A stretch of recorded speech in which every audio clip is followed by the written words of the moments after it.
Article 32ని ఉపయోగించి మ్యారేజ్ని irretrievable breakdown of marriage ground కింద డిజాల్వ్ చేయొచ్చా అనేది శిల్పా శైలేష్ వర్సెస్ వరుణ్ శ్రీనివాసన్ కేసులో సుప్రీంకోర్టు డిస్కస్ చేయడం జరిగింది. అంటే డైరెక్ట్గా ఆర్టికల్ 32 కింద సుప్రీంకోర్టుకి వచ్చి మా మ్యారేజీ రిట్రీవబుల్ కాని పరిస్థితిలో బ్రేక్ డౌన్ అయిపోయింది, తిరిగి పునరుద్ధరించబడటం అనేది సాధ్యపడదు, కాబట్టి మా మ్యారేజ్ని డిజాల్వ్ చేసేసి డిగ్రీ ఆఫ్ డైవోర్స్ గ్రాంట్ చేయండి అని చెప్పి సుప్రీంకోర్టులో కేసు వేయచ్చా అనే దానికి సుప్రీంకోర్టు ఏం చెప్పిందంటే, irretrievable breakdown of marriage a ground dissolve marriage invoking powers of the ఇది 142 కింద ఉపయోగించాల్సిందే తప్ప it is a discretionary power 32 కింద వేయటానికి లేదు. ఎందుకు 142 కింద డిస్క్రిషనరీ పవర్? కాబట్టి ఇది complete justice to the parties.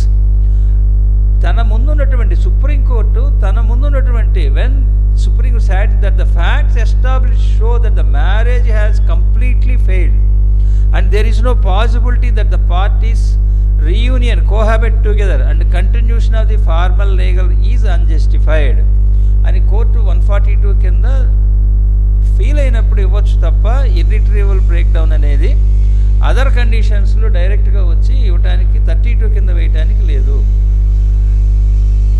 ఇక్కడ ఇర్రిట్రీవబుల్ బ్రేక్ డౌన్ అనేది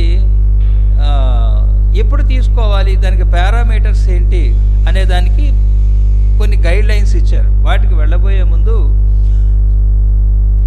ఇక్కడ exceptional matter dispute in rare and exceptional matrimonial కేసెస్లోనే దీన్ని నార్మల్గా మనం ఉపయోగిస్తాం.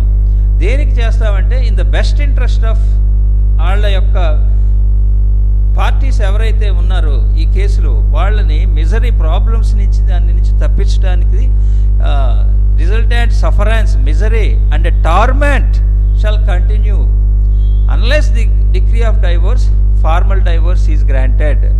అలాంటి సిచ్యువేషన్లో apportioning blame and greater fault may not be the rule to resolve and adjudicate the dispute in rare and exceptional matrimonial cases. May not be the rule అంటే దాన్ని ఉపయోగించి చేయట్లేదు అని చెప్తున్నారు. అలాగే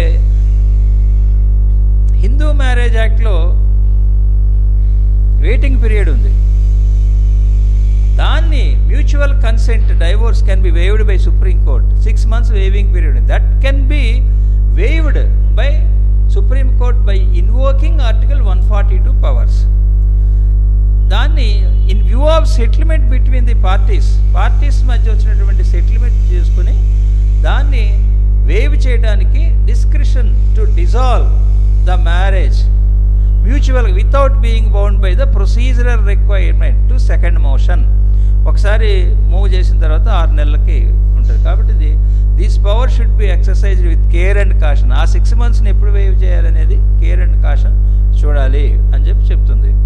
సో ఇది 142(1) కింద సుప్రీంకోర్టుకి ఉన్నది.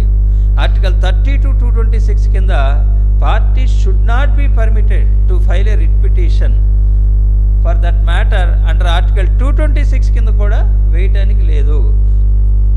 ఇర్రిట్రీవబుల్ బ్రేక్ డౌన్ ఆఫ్ మ్యారేజ్ అనేది చెప్పడం జరిగింది. బట్ 6 months మ్యూచువల్ డైవోర్స్ కింద ఫ్యామిలీ కోర్టులో కూడా దీని మీద అప్లికేషన్స్ రావడం జరుగుతుంది.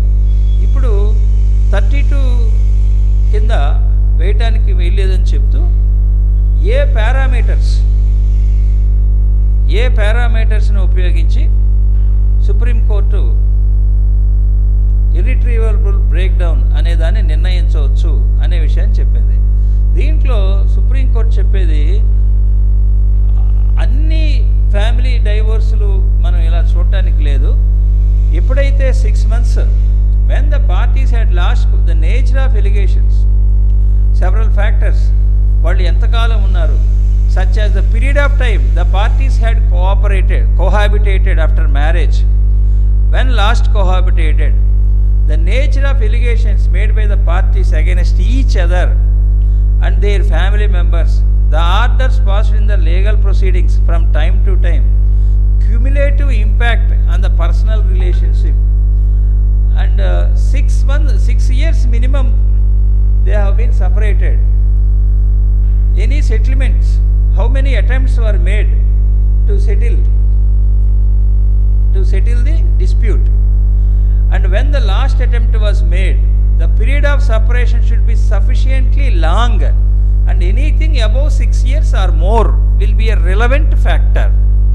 But these facts have to be evaluated keeping in view of their economic and social status of the parties, their educational qualifications, have any children, age and other things.